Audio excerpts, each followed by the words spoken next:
हृदयी प्रगटे राम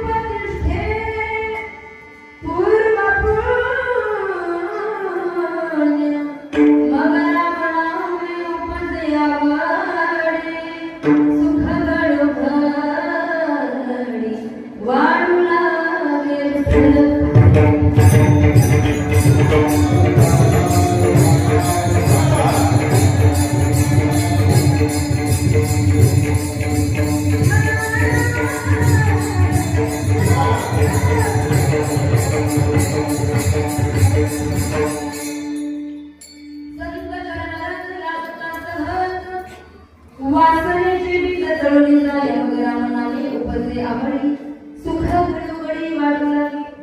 पांडुरंग करू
लंबोदरं परमसुन्दरमेकदन्तं रुक्तं परं प्रियनयनं परमं पवित्रम् उद्यादिवाकरं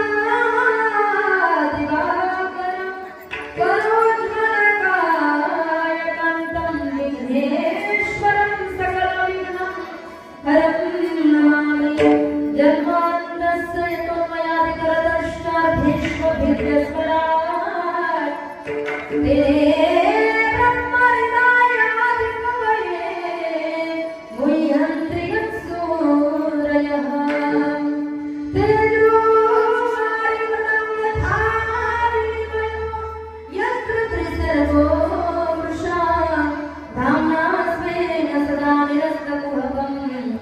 सत्यं परं धीमहि।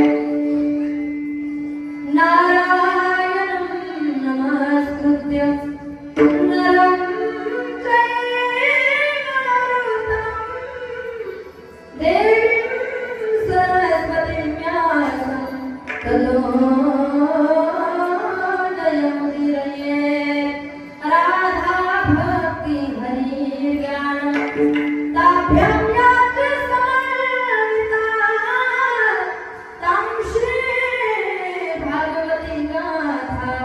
वन्दे युगलरूपिणीम्। अलङ्कापुरी रम्यसिंहासनस्थं पदां भोजते स्फुरतिप्रवेशं विधिं प्रार्थते मयि सदा समाधिस्तुभ्यं भजे ज्ञानदेवं नमो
प्राप्त प्रसंगी कीर्तनारूपी सेवेकरिता निवडलेल्या अभंग जगद्गुरु जगद्वंदनीय वैराग्याचे बुद्धिमंत पुतळे सुंदर सम्राट श्रीमंत श्री जगद्गुरु तुकोबाराय यांचा गोड असा सुंदर असा चार चरणांनी सजलेला आणि वारकरी संप्रदायाच्या नियमाला अनुसरून संत प्रकरणातील अभंग या ठिकाणी सेवेकरिता उच्चार करावे.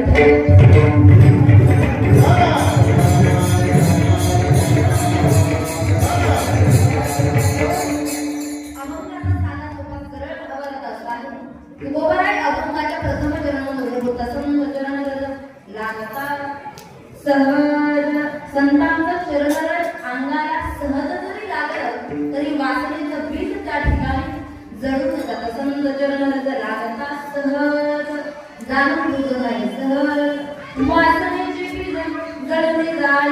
वासनेचं बीज जळाल्यानंतर त्याचा चांगला परिणाम काय बघा मनामध्ये उपजली आवडी. वासनेचं बीज जळून गेल्यानंतर राम नामाबद्दल त्या ठिकाणी आवड निर्माण झाली आणि जीवनामध्ये आत्यंतिक दुःखाची निवृत्ती आणि परमानंद सुखाची प्राप्ती सुख घडवली वाढू लागली.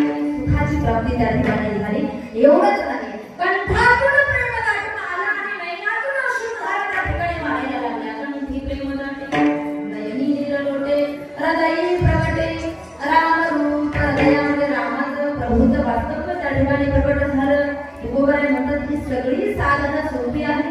परमात्मा सुद्धा सहज आपल्याला साध्य होऊ शकतो परंतु त्यासाठी फक्त अनंत जन्माचं सुख दिलं लागतं. तुका म्हणजे साधन सुलभ म्हणजे सोपं आहे सगळं फक्त परी उपदिष्टे पूर्व पुण्याचा ठेवा त्या ठिकाणी लागत. मग रामाने उपजले आवडी सुख गडबडी वाढू लागले विठ्ठल.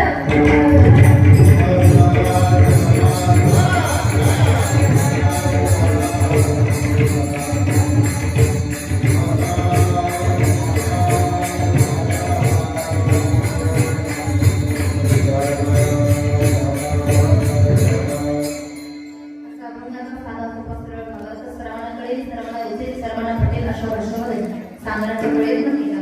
आता तुम्हाला सगळ्यांना जागी पडून घ्यायला काही अडचण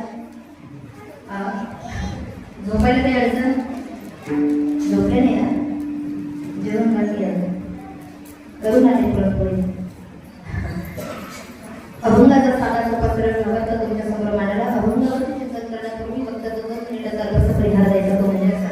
भगवंताच्या कृपेने साधू संतांच्या आशीर्वादाने चाललेल्या भव्यतेने नामयाने सोहळा वर्ष आहे.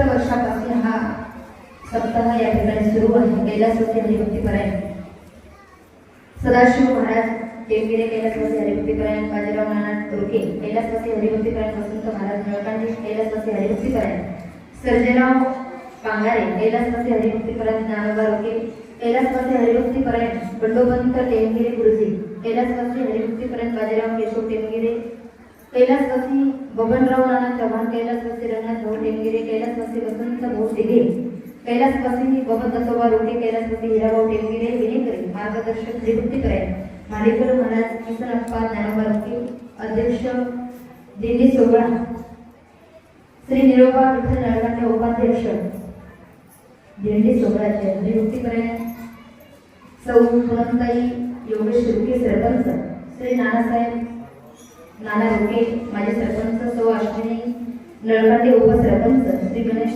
फक्करराव टेंगिरे श्री तिरुपतीताई टेंगिरे तदनंतर माणिकराव जयवंत टेंगिरे माजी सरपंच सर्व आजी माजी सरपंच उपसरपंच सदस्य आजी माजी चेअरमन माजी चेअरमन आणि संचालक गुरुजवाडी विठ्ठल प्रासादिक वारकरी संप्रदाय दिंडी सोहळा दिंडी क्रमांक 51 गुरुजवाडीचे सर्व विश्वस्त समस्त ग्रामस्थ गुरुजवाडी या सर्वांच्या मार्गदर्शनाने चाललेला हा भव्य नाम लेण्याचा सोहळा वर्ष आहे 61 आणि या 61व्या वर्षामध्ये मध्ये आपण आज 5व्या दिवसाचं कीर्तन पुष्पमत कामराकडे या ठिकाणी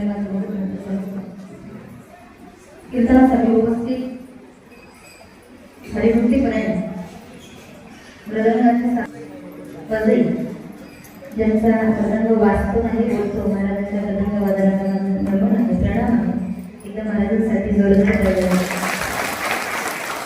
त्यानंतर ज्यांचा मृदंग सुद्धा वाचतो नाही बोलतो अशा हरिभक्तीपरायण ओमकार महाराज घेगडे महाराजांसाठी सुद्धा एकदा जोरदार टाळी वाजवा. तदनंतर गायनाची साथ करण्यासाठी हरिभक्तीपर्यंत महाराज काळत आणि हरिभक्तीपर्यंत या दोन्ही महाराजांसाठी सुद्धा एकदा जोरदार टाळी वाजवा. अतिशय आणि गंभीर आवाज ज्यांचा आहे. तदनंतर ज्यांनी कीर्तनासाठी पाचारण केलं असे आमचे विशाल दादा दिघे दादांसाठी सुद्धा एकदा जोरदार टाळी वाजवा. तदनंतर स्वराज्य राज्य संघ शिरूर तालुका अध्यक्ष दादा आहे. त्यानंतर शिवकार्य प्रतिष्ठान शिरूर तालुका अध्यक्षही आहे. शिवप्रतिष्ठान हिंदुस्थान चित्रकला विभाग गडकिल्ले संवर्धन करणं खरं तर याची सध्या नितांत गरज आहे.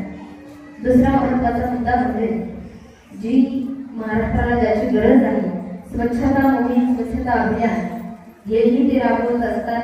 त्यानंतर प्लास्टिक मुक्त गडकिल्ले करणं खरं तर गडकिल्ल्यांची आजकाल स्वच्छता राहिली नाही. एकदा दादांसाठी जोरदार टाळी झाली पाहिजे. या कार्यासाठी खरोखर या गुरुद्वारी बाबाकडून त्यांचं अभिनंदन आहे आणि खरं तर आजच्या कीर्तनाचे सौजन्यही त्यांच्याकडे आहे. दादांचंही खऱ्या अर्थाने व्यासपीठाच्या वतीने आभार व्यक्त करते. त्यानंतर तुमच्या गावचं भूषण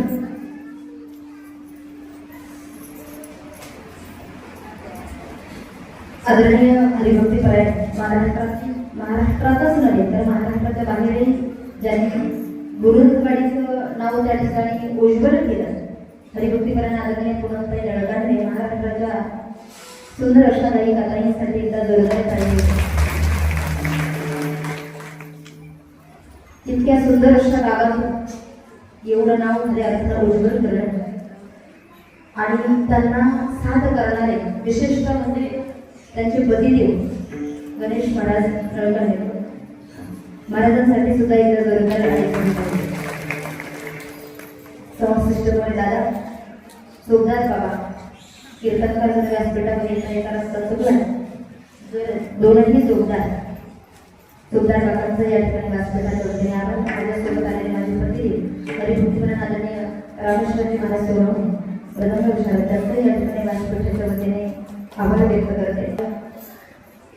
आमच्या विद्यार्थी सार्थक भुजबळ त्याचे आईवडीलही या ठिकाणी उपस्थित आहे. त्यांचं या ठिकाणी व्यासपीठाच्या वतीने आभार व्यक्त करते.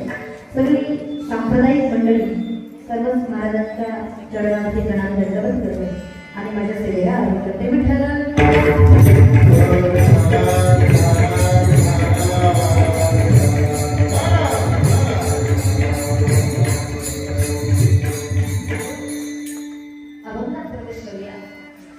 अभंग हा वैराग्यमूर्ती देवगुरु श्री संत तुकोबरायांचा आणि बोल असा सुंदर असा 4 चरणांनी सजलेला आहे आणि संतपर प्रकरणातील आहे. प्रथमतः अभंग हा संतपर प्रकरणातील आहे म्हणून संत कुणाला म्हणावे यावरती थोडंसं विश्लेषण करते आणि पुढे चालते. आध्यात्मिक पार्श्वभूमी संत कुणाला म्हणावा आणि व्यवहार दृष्ट्या संत कुणाला म्हणावं. आध्यात्मिक दृष्ट्या संत कुणाला म्हणावं त्या संतांची व्याख्या निरोबा या अभंगामध्ये सांगते. त्याची संततेची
तुकोबाराय अधिकार संपन्न असणारे तुकोबाराय त्यांचा अभंगात वर्णन करतात. विठ्ठल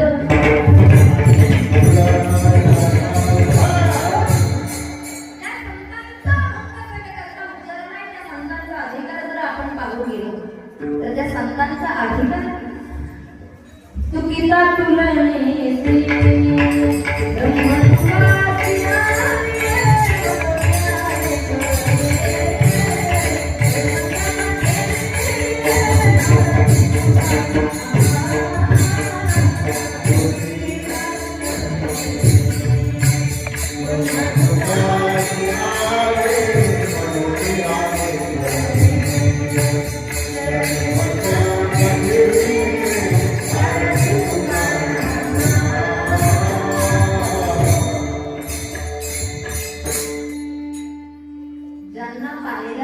दुश्मनांना सुद्धा वंदन करावं. रामेश्वर भट्ट मुंबईचे बुवा.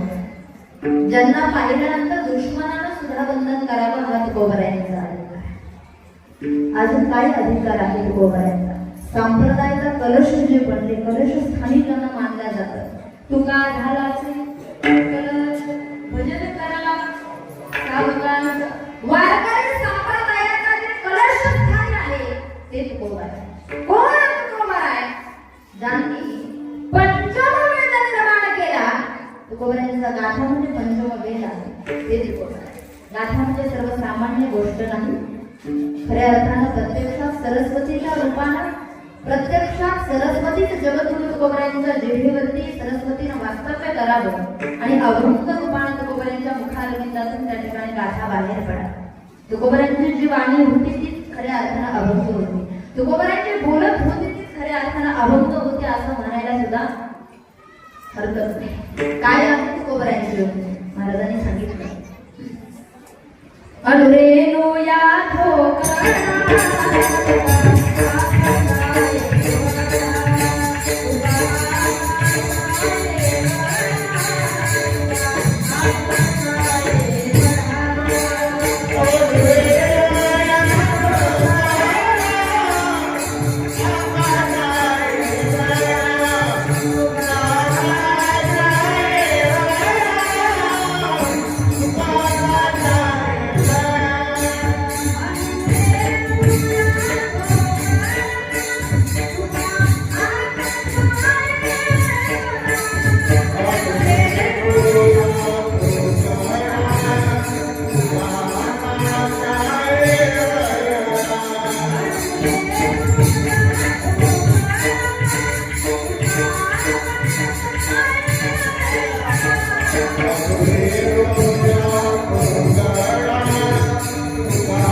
ते तुकाराम महाराज.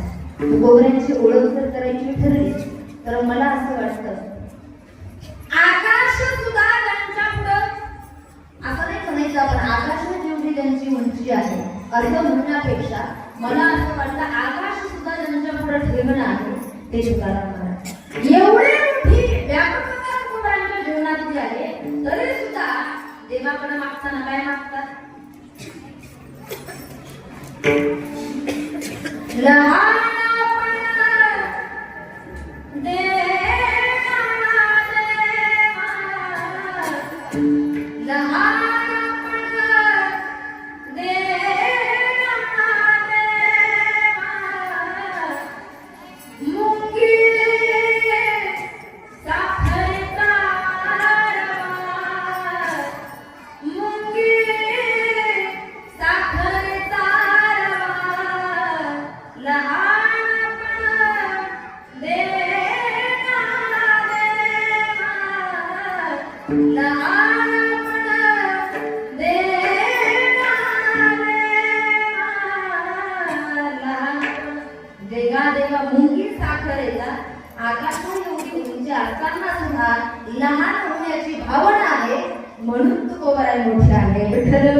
एवढ्या सगळ्या गोष्टी तुकोबरायांच्या जीवनात एकवटल्या कशा? आकाशाने एवढी उंची असताना सुद्धा लहानपणा मावळणं. दुसरी महत्वाची गोष्ट म्हणजे पंचमवेदही निर्माण केला. तदनंतर ज्यांना वारकरी संप्रदायाचा कलश सुद्धा मानला जातो. एवढ्या सगळ्या गोष्टी तुकोबरायांच्या जीवनात एकवटल्या कशा? तर त्याचं उत्तर गोड असं आहे, सत्ययुगापासून तुकाराम महाराज भगवंत सोबत राहत होते. एका युगाची साधना आहे का? बोला, एका युगाची साधना आहे का तुकाराम महाराज? नाही. अनंत जन्मापासून तुकाराम महाराज पांडुरंगा सोबत होते. तुम्ही म्हणाल कसं काय? होळीचा प्रसंग म्हणून थोडंसं विश्लेषण करते. सत्ययुगामध्ये भगवान परमात्मा नृसिंह अवतार होता. भगवंताचा कोणाचा? अर्ध मनुष्याचं शरीर आणि अर्ध सिंहाचं शरीर, नरसिंह. ज्यावेळेस सत्ययुगामध्ये भगवान नरसिंह रूपाने प्रकट झाले, त्यावेळेला जगद्गुरु तुकोबराय भक्त प्रल्हाद नावानं अवतीर्ण झाले. आणि भक्त प्रल्हादाला मारण्यासाठी भक्त प्रल्हादाचे वडील श्रीमद भागवतकार सांगतात, हिरण्यकश्यपूने भक्त प्रल्हादाला मारण्यासाठी 1 नाही, 2 नाही, 3 नाही, 4 नाही, 11 प्रयोग केले. श्रीमद भागवत श्रवण करा म्हणजे लक्षात. ते कोणते 11 प्रयोग केले लक्ष देऊ नये का? मी सांगते, तुम्ही गणित करत करा. मोठ्या मोठ्या शस्त्रानं मारलं, भयंकर विषारी सर्प अंगावर सोडले, हत्तीच्या पायाखाली सोडलं, उंच पर्वतावरून खाली ढकलून दिलं, 100 सुराने माया निर्माण करून पोटात शिरली, वायू कार्य नष्ट करण्यासाठी पोटात शिरला, पण दोन्ही दरानं त्याला पिऊन टाकलं. एवढंच नाही, नाग पाशानं बांधून सागरात टाकलं. एवढंच नाही, शेवटी हिरण्यकश्यपूची बहीण होलिका, तिला आगीचं वरदान होतं की अग्नीमध्ये ती जाणार. झोपले नाही ना? किती लोक झोपले हातात? मनानं नाही, शरीरानं नाही, मनानं. काही शरीरानं बसतात पण मनानं बसत मन इकडे तिकडे भरकटत. शेवटी हिरण्यकश्यपूची बहीण होलिका, हिला अग्नीचं वरदान होतं की अग्नीमध्ये तू जाणार नाही. अग्नीत तू जाणार नाही म्हटल्याबरोबर ती हिरण्यकश्यपूला म्हटली, भैया मी भक्त प्रल्हादाला अग्नीमध्ये घेऊन बसते, प्रल्हाद जळून भस्म होईल आणि मी जिवंत राहील. पण तसं नाही झालं. मग म्हणतात ना, देवतारी त्याला कोण नाही. होलिका भक्त प्रल्हादाला अग्नीमध्ये घेऊन बसते, तर उलट झालं.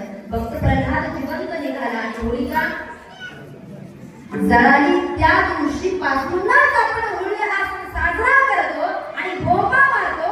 एवढं एकनिष्ठेनं नामस्मरण करावं. विठ्ठल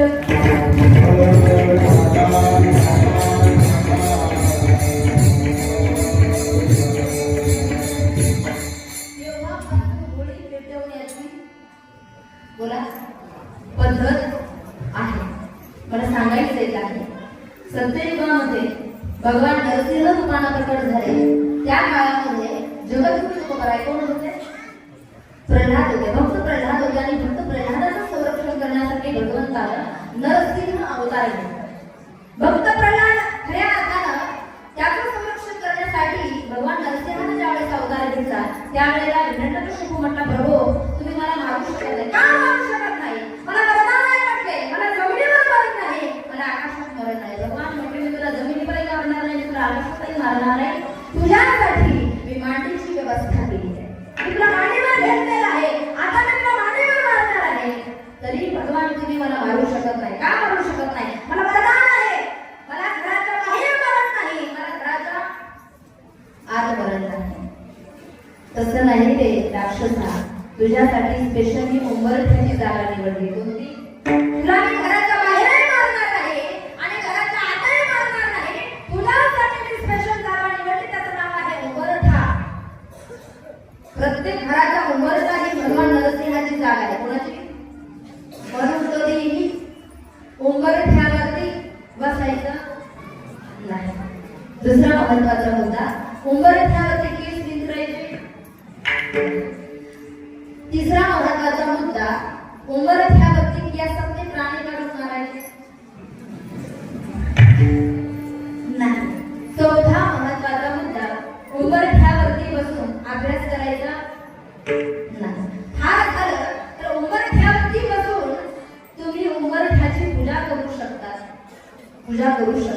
त्या ठिकाणी वाहू शकतात. पत्रं पुष्पं फलं योगी भक्त्या प्रयच्छति मुक्ती पदुत मश्नामी प्रयगात मनः. तुम्ही उंबरठ्याची पूजा करू शकता.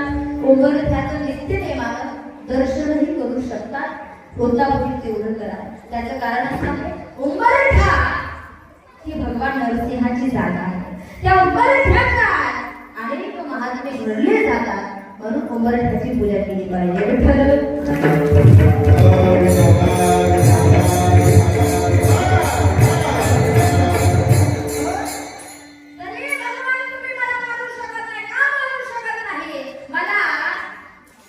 रात्री मरण नाही, मला वरदान आहे. मला दिवसा मरण नाही, मला रात्री मरण नाही. बाबा मी तुला दिवसाही मारणार नाही आणि तुला रात्रीही मारणार नाही. तुझ्यासाठी मी सायंकाळ होण्याची वाट पाहते. कशाची? सायंकाळ बघा तुम्ही, सांजेची वेळ आपण ज्याला म्हणतो त्यावेळेला भगवान नरसिंहाने हिरण्यकश्यपूला मारला. तरी भगवान तुम्ही मला मारू शकत नाही. त्याचं कारण असं आहे, मला वरदान आहे. काय वरदान आहे? वर्षातील 12 महिन्यापैकी तुला मरण नाही.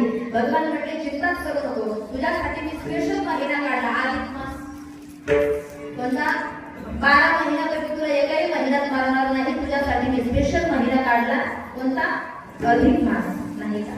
पण मरण शेवटी मारावं लागलं. हिरण्यकश्यपूला सांगायचंय काय, सत्ययुगामध्ये तुकाराम महाराज झाले भक्त प्रल्हाद आणि भगवान झाले नरसिंह. तेच नरसिंह भगवान त्रेतायुगामध्ये झाले रामचंद्र प्रभू. कोण झाले? प्रभू श्री रामचंद्र. आणि तेच भक्त प्रल्हाद राम अवतारामध्ये झाले. कोण? बोला. अंगद महाराज. कोण झाले? अंगद महाराज. रामकथा ऐका, श्रवण करा. अंगद महाराजांशिवाय रामायणाची परिपूर्णता नाही. ज्यावेळेस रावणानं सीतेचं हरण केलं त्यावेळेला सर्वात जास्त प्रयत्न कुणी केले? सीता शोधण्यासाठी वानर सेनेने केले. लक्षात घ्या, अंगद महाराजांनी केला. मला सांगायचंय काय, त्रेतायुगामध्ये भगवान झाले नरसिंह, भगवान झाले रामचंद्र प्रभू आणि तुकाराम महाराज झाले कोण? अंगद महाराज. द्वापारयुगामध्ये तेच अंगद महाराज झाले उद्धव भगवान परमात्मा आणि भगवान नरसिंह झाले कोण? भगवान श्रीकृष्ण. श्रीमद भागवत श्रवण करा. श्रीमद भागवतामध्ये उद्धव आणि गोपी समाजवर वर्णन केलेलं आहे. उद्धवाजवळ ज्ञान प्रचंड आहे, पण अहंकार ओतप्रोत भरलेला. मला असं वाटतं एका वेळेला थोडंसं ज्ञान कमी असलं तरी चालेल, परंतु त्या ज्ञानाच्या मुळाशी अहंकार नव्हता. गोपिकांजवळ भक्ती होती पण ज्ञान नव्हतं. उद्धवाजवळ ज्ञान प्रचंड होतं पण त्या ज्ञानाच्या मुळाशी भक्ती नव्हती. आणि भक्ती विरहित ज्ञान मला सांगतात, भक्ती प्रेमा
Thank you.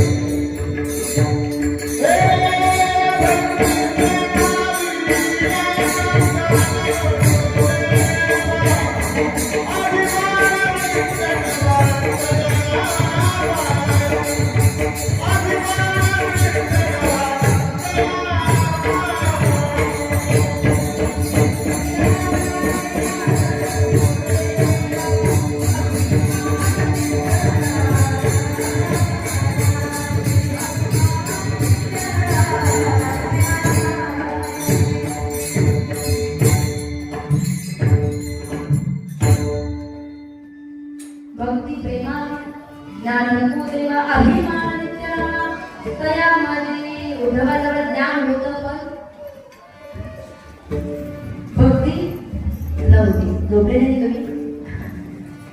भक्ती विरहित ज्ञान शिल्लक आहे. मला सांगायचे आहे द्वापर युगामध्ये भगवान तुकोबाराय झाले उद्धव आणि भगवान श्रीकृष्ण परमानावाने त्या ठिकाणी अवतीर्ण झाले. तेच श्रीकृष्ण भगवान कलियुगामध्ये तोच द्वारकेचा पंढरपूरला तोच भगवान श्रीकृष्ण परमात्मा आला आणि तेच उद्धव कोण झाले? बोला. श्री संत शिरोमणी नामदेव महाराज. जय जय झाले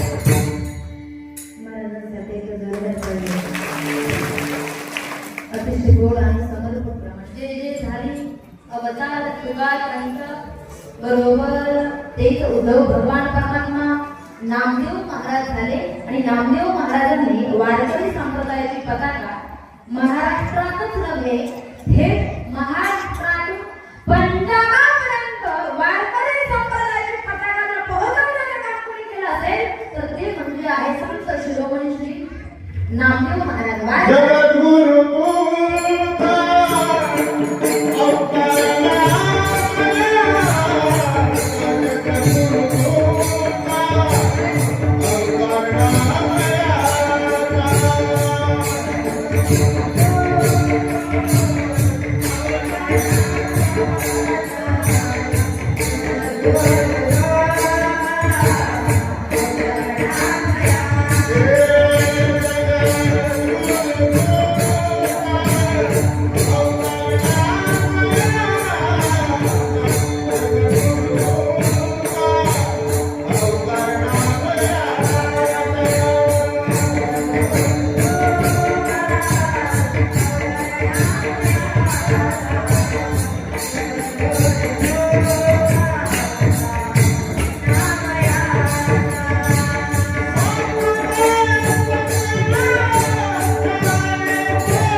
एवढंच नाही, पांडुरंग परमात्मा पंढरपुरामध्ये पांडुरंग परमात्मा ज्यांचा कीर्तनात नाचायचा ते अधिकार संपन्न असणारे महादेव. एकच टाळी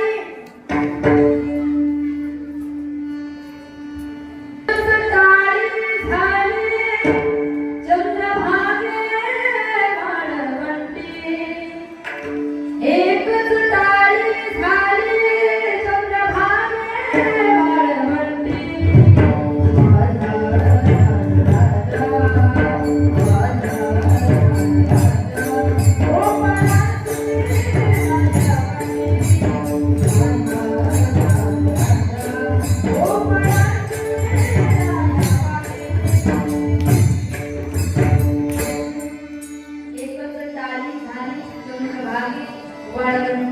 माझा ज्ञानराज गोपाळांची लाह्यावाटी सगळ्यात पहिलं कीर्तन नामदेव महाराजांनी त्या ठिकाणी कीर्तन करावं. त्या कीर्तनामध्ये जगाच्या मालकांना नाचावं. त्याच नामदेव महाराजांचा अवतार म्हणजे माझे जगद्गुरु तुकोबाराय आहे.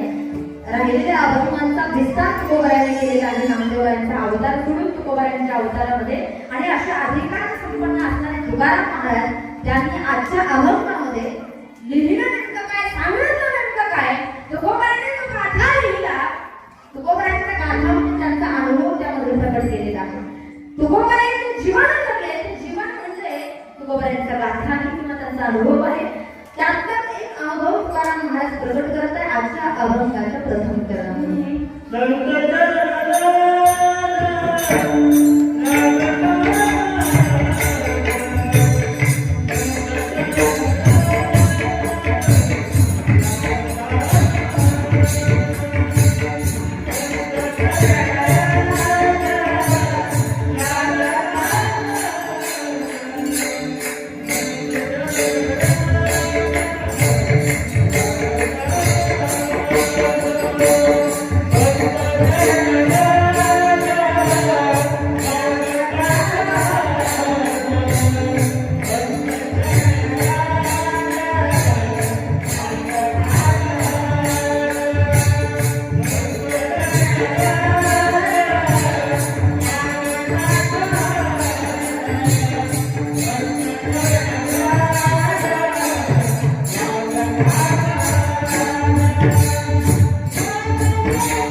माझी माणी तुझे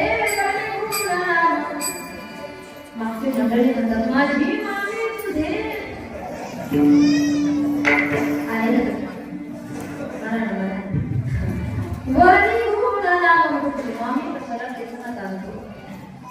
सहज प्रमाण म्हटलं मोगरा फुलरा मोगरा फुलरा फुले साधा सोपं प्रमाण आहे. हरिपाठांच्या शेवटी रोज आपण म्हणतो पाठीमागची मंडळी म्हणतात मोकार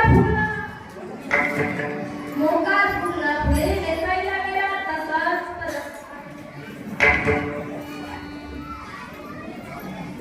कधी कधी काही ठिकाणी मिळत नसतो. सोपं प्रमाण आहे अतिशय कागदात पहिल्याच मालिकेत भाग गेला शीर गेला अवगाधा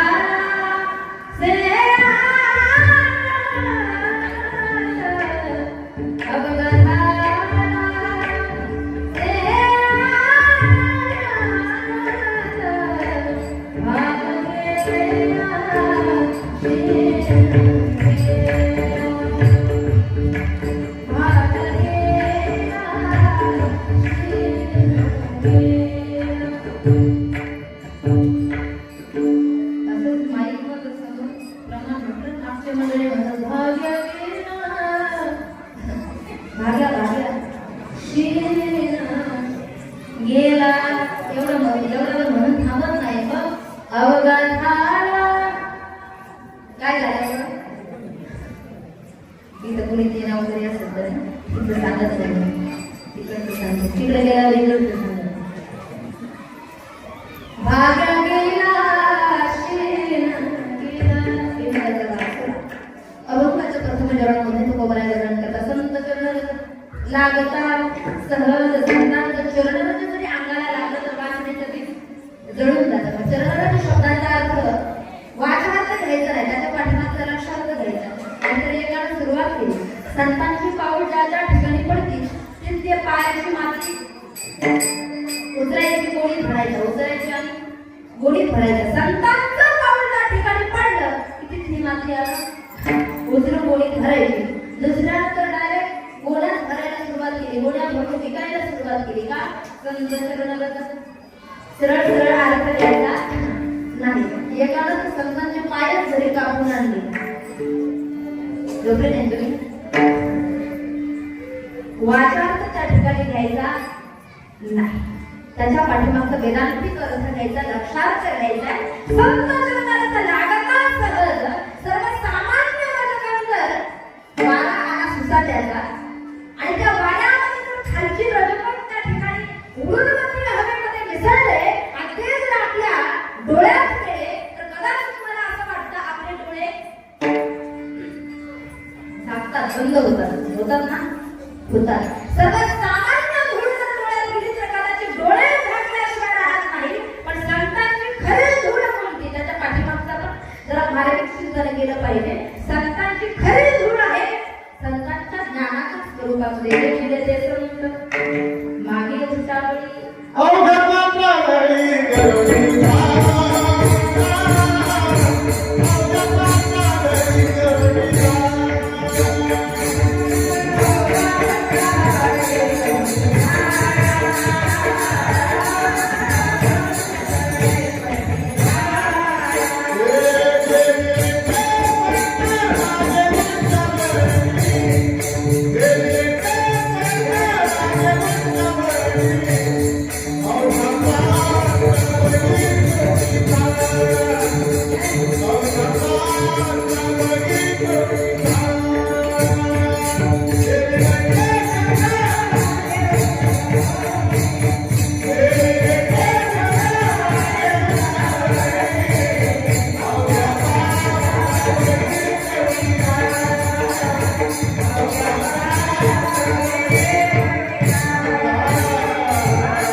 कोणत्या स्वरूपात ते गेल्यानंतर पुढे हे गेले त्यांचा शोधित मार्ग चला जाऊन घेत आम्ही अतिशय साध्या भाषेत आणि मानवी भाषेमध्ये सांगायचं झालं तर तुकाराम म्हणे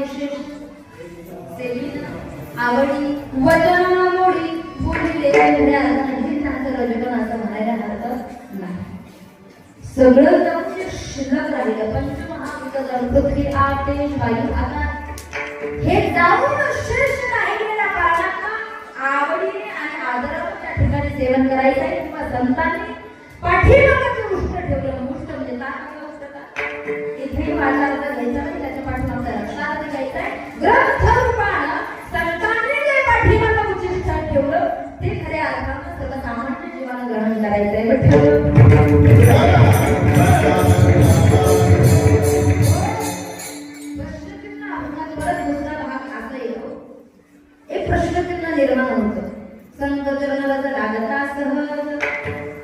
ज्या देवाचे रजकन एवढे पवित्र आहे तो परमात्मा संतांच्या चरणराजाची अपेक्षा का करतो हाही मोठा महत्वाचा प्रश्न काकाप्रमाणे महाराजांनी वर्णन केले वाचले चालते फार देवईची रज चरणीची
सर्व निसर्ग ज्याची टाळी माझ्यासोबत आहे, ज्याला लक्ष आहे, ज्याची टाळी वाजणार नाही माझ्यासोबत, त्याचा मी कुठेतरी जाऊन गुलाबजाम खाऊ दे.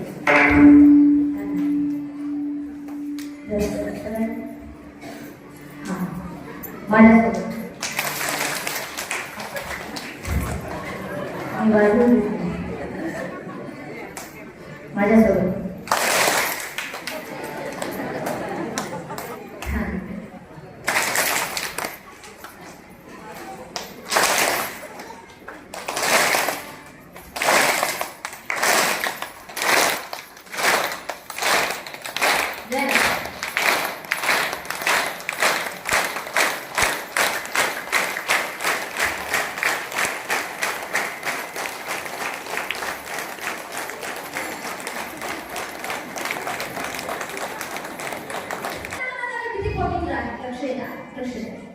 रामकथेमध्ये दोन भाग आहे.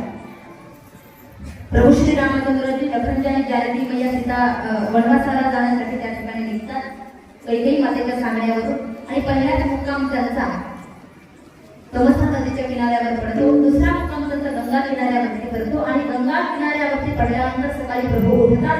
गंगा पार करून त्यांना पलीकडच्या काठावरती जायचे. कोणाकोणाला एवढं कळलं तर तुला कसं बोलवलं. प्रभूला, जानकी मैयाला आणि लखनजीला गंगा पार करून पलीकडच्या काठावरती जायचं आहे. एक केवट महाराज त्या ठिकाणी गंगेच्या किनाऱ्यावरती आहे. हा गोड भाव आहे. केवट महाराज असं ते फाटलेलं उपरण आहे, धोतर असं फाटलेलं आहे, धोतराला गाठी बांधलेल्या आहे. आणि प्रभू म्हणतात लखनजी जाणं मला केवटाला आवाज. केवट महाराजांना त्या ठिकाणी लक्ष्मीचे आवाज द्यायला सुरुवात करतात. केवट म्हणतात कोण आहात तुम्ही? कोण आहात म्हटल्यानंतर लखनजी म्हणतात अरे मी लखनजी तुला माहित नाही, मी शेषाचा अवतार तुला माहित नाही, माझ्यावर तुला माहित नाही गड्या. अरे मी भाऊ मला ओळखत नाही, एवढं सगळं जग मला ओळखतं आणि तू मला ओळखत नाही. शेषाचा अवतार आहे, तू मला ओळखत नाही. कोण शेषाचा अवतार आहे? मी ओळखत नाही. कोण म्हणते? केवट महाराज. केवट महाराजांचा जो आवाज आहे तो साधनेचा आवाज आहे, लक्ष्मीचा.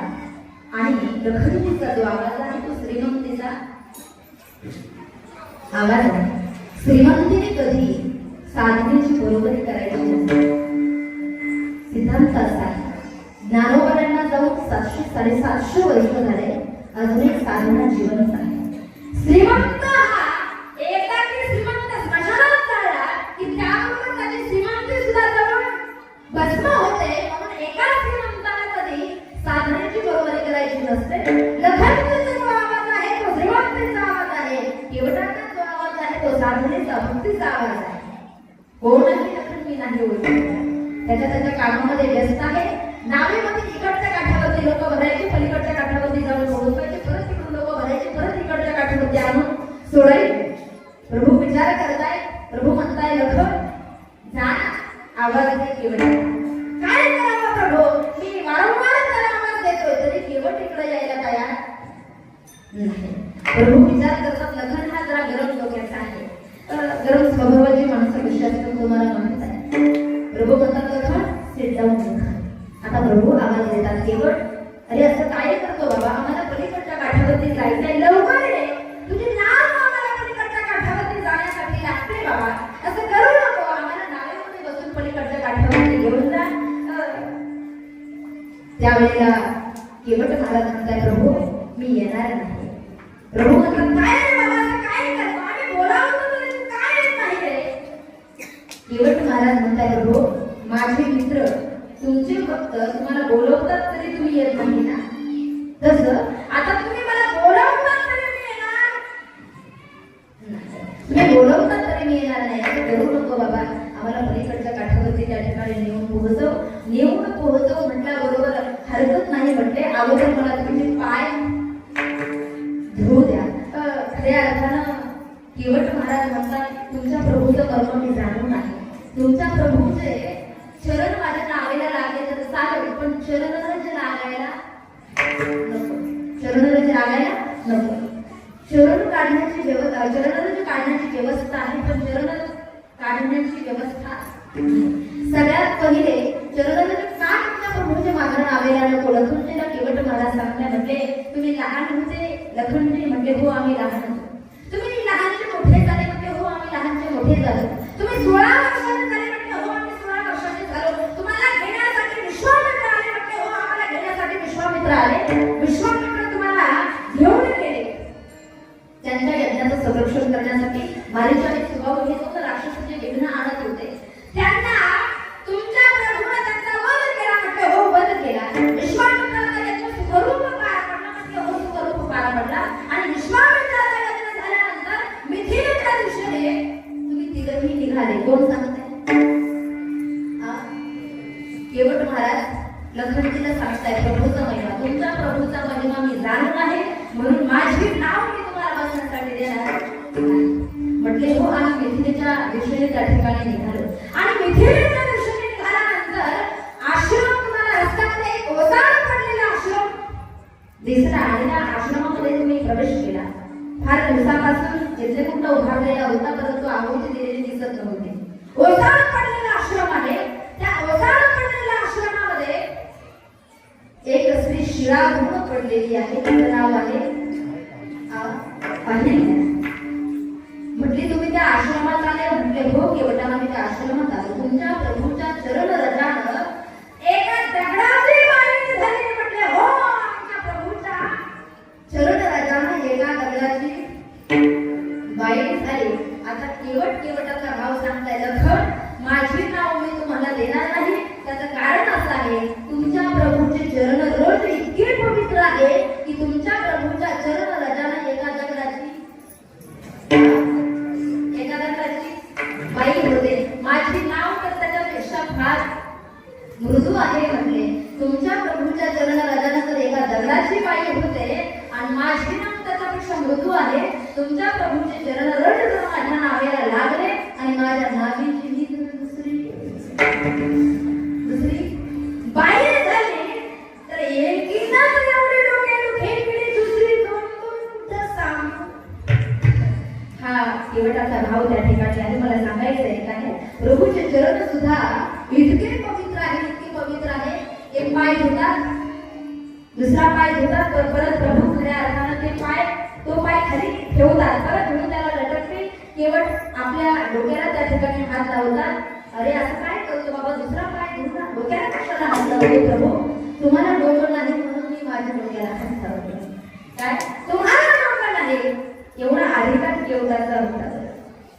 केवटाची भक्ती बोलत होती, तुम्हाला डोकं नाही म्हणून मी माझ्या डोक्याला हात लावतो. मला डोकं नाही म्हणतो. अरे असं का म्हणतो तुम्हाला डोकं नाही? तसं नाही प्रभू, मला सांगा, माझी काय इच्छा आहे, तुमचे पाय माझ्या नावेला लागले तर चालेल, पण चरणरज माझ्या नावेला लागायला नको. मला सांगा, धुतलेला पाय खाली ठेवल्यानंतर त्याला काय लटकणार आहे? धूळ लटकणार आहे, रजकण लटकणार आहे, ते रजकण माझ्या नावेला त्या ठिकाणी लागणार आहे. परत प्रभू आता दुसरा पाय धुवून एका पायावरती उभे राहतात आणि एका पायावर उभं राहिल्यानंतर सर्वसामान्य माणसाप्रमाणे त्यांचा तोल जातो. आता कुठेतरी आधार म्हणून ते शोधतात तर केवटाचा डोकं त्यांना सापडतं. केवटाच्या डोक्यावरती हात ठेवतात, पुष्पवृष्टी होते. की धन्य आहे केवट महाराज की आज साक्षात भगवंताने त्यांच्या डोक्यावरती हस्त केला. मला सांगायचंय काय, प्रभूचे चरणावर इतके पवित्र असताना सुद्धा कुणाच्या पाठीमागं पडताय? संतांच्या चरण राजाच्या पाठीमागं पडताय. इतके पवित्र आहे. नावेमध्ये प्रभूला त्या ठिकाणी बसवलं जातं. केवटानं पलीकडच्या काठावरती घेऊन जातात.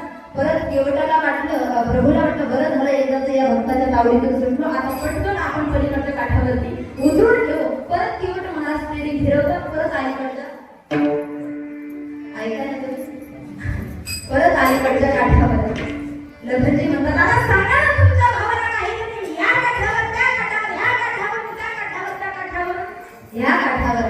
केवट महाराज म्हणतात, प्रभू तुमच्यापेक्षा मी समर्थ आहोत. त्याचं कारणच आहे, तुम्हाला या नदीमध्ये सर्वसामान्य नदीमध्ये 2-4 जरा मारल्या तर तुम्ही धबून गेलात. प्रभू मला सांगा, आम्हाला या भवसागरामध्ये, संसार सागरामध्ये किती जरा मारायला लागतात. प्रभू तुमच्यापेक्षा आम्ही समर्थ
देव कोणाच्या पाठीमागे मिळतो?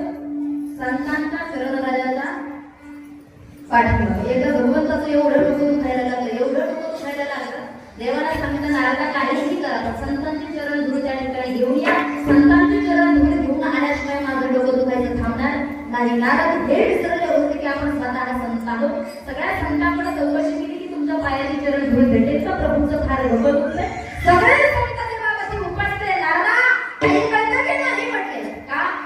आमची जन्मोजन्मीची भक्ती त्या ठिकाणी लयाला घालतात का? नरकाला घालण्याचा आमचा विचार, तुमचा विचार आहे का? आम्हाला अनंत जन्मापासून आम्ही साधना करतो, आमच्या पायाची धूळ त्या ठिकाणी भेटणार नाही.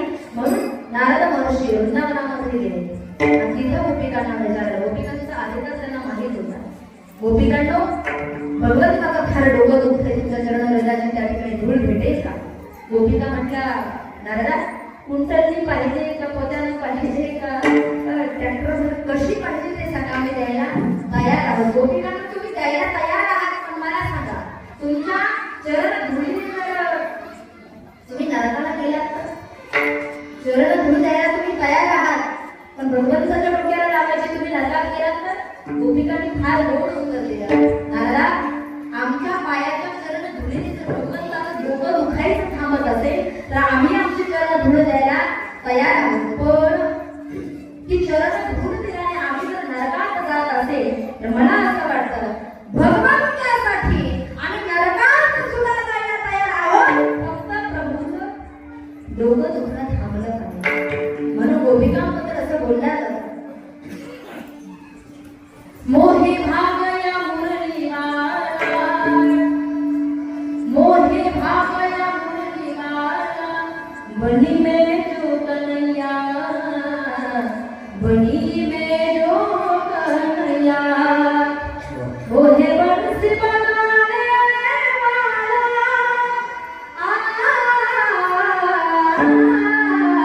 मोहे बंसी बनाने वाला, बनी में जो कन्हैया, बनी में जो कन्हैया, बनी में जो कन्हैया.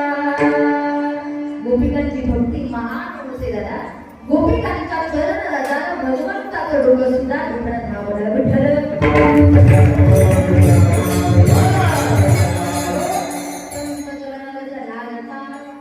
सहज वासनेचे बीज जळवले जाते. 5 मिनिटांमध्ये आपण सेवा संपवू.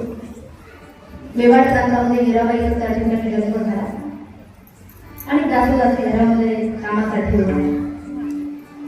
सगळं काही व्यवस्थित होतं. कृष्ण भक्ती मध्ये तल्लीन अशा प्रकारे मीराबाई होत. माझा मनाला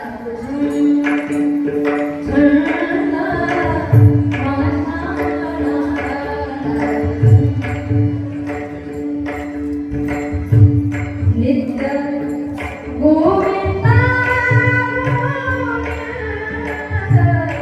नित्य गोविंदा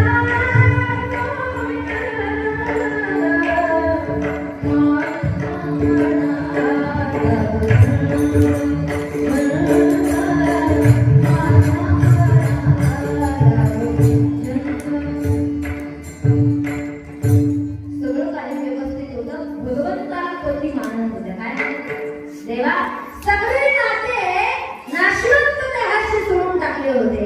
भगवान तूच मायबाप आहे, तूच पती आहे. सगळे काही नाते तुझ्याशीच जोडलेले आहे. सगळे नाते भगवंताशी मीराबाईला जोडले होते. लोक निंदा करायचे. काय करायचे? एवढी मोठी मुलगी लग्नाच्या वयामध्ये आली आणि देवाला पती मानते. निंदा करून करून करून करून मीराबाईच्या कुटुंबाला त्या ठिकाणी वैतातून टाकलं होतं. मीराबाईच्या घरच्याने विचार केला, एकदाच की लोकांची बोलतेच त्या ठिकाणी आपण बंद केली पाहिजे मीराबाईसाठी. त्याला तो विषाचा ढोलपटी मीराबाईसाठी घेतो विषप्याला दामाने मीराबाईच्या घरामध्ये दास दासी असताना सुद्धा एक दासी एक दिवस आजारी पडली आणि तिच्या मुलाला तिने कामासाठी पाठवलं. काम वगैरे सगळं आटोपून मीराबाईकडे सहज त्या मुलाचं दासीच्या मुलाचं लक्ष गेल्याबरोबर इतका एकटक पाहायला लागला. वासनेची भीत या शब्दावरती बोलते. एवढा एकटक पाहायला लागला की मीराबाईकडे बघून मीराबाईच्या स्वरूपामध्ये देहभान विसरून गेला. एवढा एकटक पाहायला लागला की डोळ्याच्या पापणीचे उघड झाक सुद्धा व्हायला तयार नाही. एवढा एकटक पाहायला लागला. आई आली कन्हैया, अरे आता काय बघतोय? एकटक डोळ्याची पापणी सुद्धा तुझी खाली होते. झालं काय तुला? तू आजारी असतात. तुझी आई इतकी दुष्काळी आहे की तुला एखादे डॉक्टर बघून दवाखान्यात सुद्धा नेऊ शकत नाही. ती दरिद्री तुझी आई आहे. पण आई आहे की तुझे कन्हैया, सांगशील मला काय झालंय? कन्हैया म्हणतो, आई मीराबाई फार सुंदर आहे दिसायला. म्हणजे हो कन्हैया, मीराबाई सुंदरच आहे. मी निश्चय केलाय, तरी तरी त्यांच्याशी लग्न करेन. आईनं पटकन आपल्या फाटक्या साडीचा त्या ठिकाणी तोळामोळा केला आणि पदराचा कन्हैयाच्या तोंडामध्ये घातला. कन्हैया, अरे आता बोला, इथून पुढे बोलू नको, नाही तर तुझ्या शरीराचे तुकडे तुकडे झाल्याशिवाय राहणार. आई रडायला लागली. 2 दिवस आईचे टेन्शन मध्ये गेले. तर तिसऱ्या दिवशी आई मीराबाईच्या घरी कामाला गेली. मीराबाई, माझ्या मुलाला बोलू नका, फक्त समजावून सांगा. मीराबाई त्याने निश्चय केला तुमच्याशी लग्न करायचा. कुठाही तुमचा मुलगा पाठवून द्या. कन्हैयाला सांगितलं, कन्हैया मीराबाईनं तुला बोलवलंय. काय म्हणताय मीराबाई? तुझ्याशी लग्न करणार आहे. लग्न करणार म्हटल्यानंतर हे नाचायला असतं. एवढं नाचायला लागलं यानं आम्हाला आत्ता फासतो असे बऱ्या काय केलं? आपल्या अंगाला अदर बघा नाकात सुद्धा सुद्धा अतिशय गोड अशा प्रकारे कपडे त्यानं घातले. शृंगार केला. मीराबाईकडे निघाला. नाचा पाय उठलीत. मीराबाईच्या समोर जाऊन उभा राहिला. कन्हैया, अरे माझ्याशी लग्न करायचंय. तुला म्हटले हो लग्न करायचंय. मग आता मुलीसारखा खाली पाय कशाला उतरतो? माती कशाला उतरतो पायाला? मुलीसारखा लागतो काय? लग्न करायचं वरती बघा. मीराबाई, तुमचा संपर्क इतका महान आहे की तुमच्या डोळ्यामध्ये नजर मिळवू शकत नाही. कन्हैया, मीही तुझ्यासोबत लग्न करायला तयार आहे. पण बऱ्याच वेळेला घोटाळा करतात. टोपीवाले काय करतात? घोटाळा करतात. मीही तुझ्यासोबत लग्न करायला तयार आहे. पण कृष्णमूर्ती हातामध्ये घेऊन एक तर तुला 6 महिने पाहावा लागेल. 6 महिने काय मीराबाई? 6 वर्ष पाहायला तयार आहे. 3 महिने झाले, 4 महिने झाले. एकदम पाहत होतो. डोळ्याची पापणी सुद्धा उघड झाली. मग ती मीराबाई पत्नी मिळावी यासाठी कृष्णमूर्तीकडे पाहत होतो. 6 महिने कृष्णमूर्तीकडे पाहिलं. त्याची वृत्ती बदलून गेली. 6 महिन्यानंतर त्या कृष्णमूर्तीला घेऊन उठला. तर मीराबाईमध्ये त्याला भगवंताचं दर्शन झालं. देवा, आणि इथे तू काय? इथे तू वासनेचे बीज जळून जाय. संतांचा सहवास करा. वासनेचं बीज जळून त्या ठिकाणी भस्म होतं. वासनेचं बीज जळून गेल्यानंतर काय होतं? मग राम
संप्रदायाच्या नियमानुसार सर्वांनी सुंदर अशी हात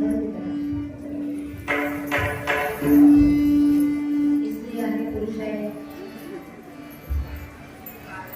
ममई वंशोपयोगी जीव भूतस्थानांतरं वर्षस्थानेन्द्रियाणि प्रकृती स्थाने भगवंताचं नाव किती गोड आहे गोड तुझे रूप गोड तुझे नाम देई तुझ प्रेम सर्वदा अजून किती गोड आहे भजन होईपर्यंत जो हात खाली करेल त्याला शेजाऱ्याची शपथ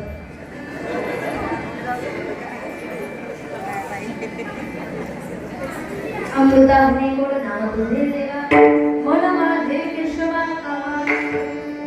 अजून किती गोड आहे हात खाली करेल जे गोडतील अक्षरांचा अमृत दयास अमृतलाही पिका पाडणारा देवाचं नाव अजून कसं आहे हात वरती ठेवले पवित्राणां पवित्रमिह मंगलानां दैवतं देवतानां च भूतानां व्यथिता पवित्र अजून कसं आहे याच्यामध्ये लयच गोड झाला आहे विठोबा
उपजे आगवली राम नामाचा फायदा एकाच प्रमाणात श्रीमद भागवतामध्ये पापाच्या पापी लोकांचा उद्धार भगवंताच्या कीर्तनाने कसा झाला नाम तुझे रे नाम तुझे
कंठी प्रेम गाते नयनी लोटी हृदय प्रगटे राम रूप कंठाच्या ठिकाणी प्रेम गाठून आलं आठ सात्विक भाव शरीरावरती निर्माण झाले कंठी प्रेम गाते नयनी लोटी हृदय प्रगटे राम रूपाने शोभित होण्यासाठी ही सगळी काही साधनं सोपी आहे परंतु फक्त ही साधनं साध्य करण्यासाठी पूर्वजन्माचं पुण्य लागतं अनंत जन्माचं सुकृत लागतं अभंगाचं शेवट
मग रामनाभी उपजे आवडी सुखा कडव हरी वाढू लागली असा म्हणजे चौकाश झालेली सेवा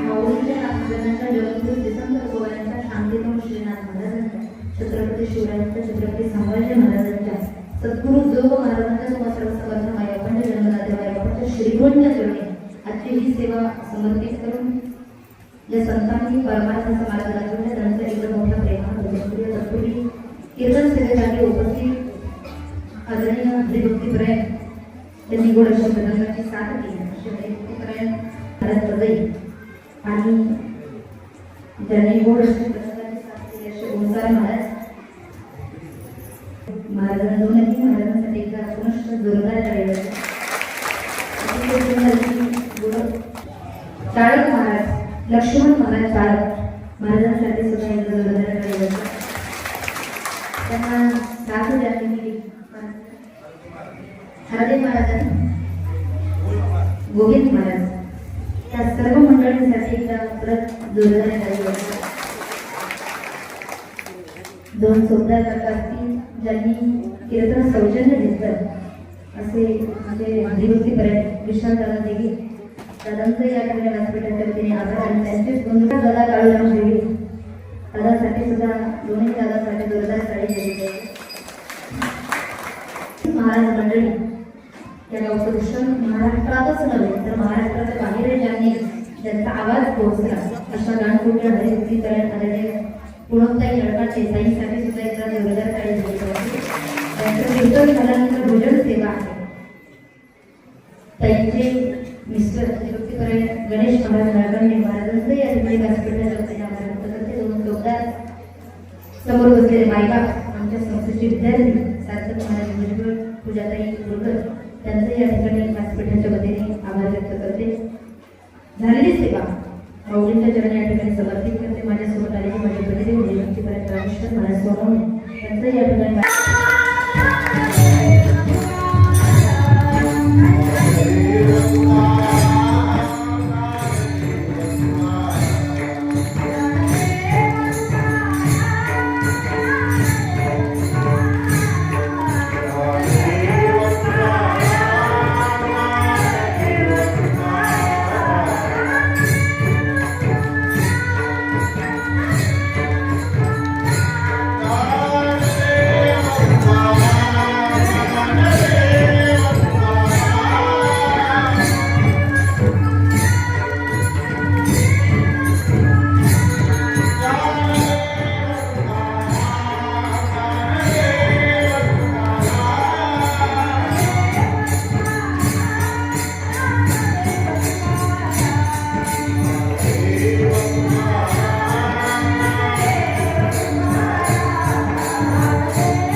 दिवसाची कीर्तन सेवा हरिभक्तपरायण ज्योतिताई सोनवणे महाराज आळंदी यांची अतिशय सुंदर अशा पद्धतीने कीर्तन केलं. त्याबद्दल ताईंचा सन्मान ज्यांच्या सौजन्याने कीर्तन पार पडलं ते विशालभाऊ ढिगे यांच्या सौजन्याने पार पडलं. त्यांचा सन्मान तुकाराम गायकवाड यांना विनंती करतो की विशालभाऊ ढिगे यांचा सन्मान करायचा आहे.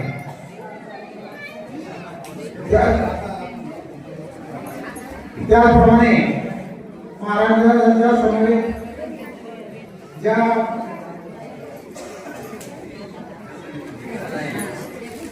कालिक सन्मान चुकून राहिला त्यांचे कीर्तन खंडे गुरुजी यांचाही सन्मान होतोय. त्यांना विनंती असेल की आपण तेजस्विनी ताई यांना विनंती आहे, आपला सन्मान रामदास काळखंडे यांना विनंती आहे आपण त्यांचा सन्मान करावा.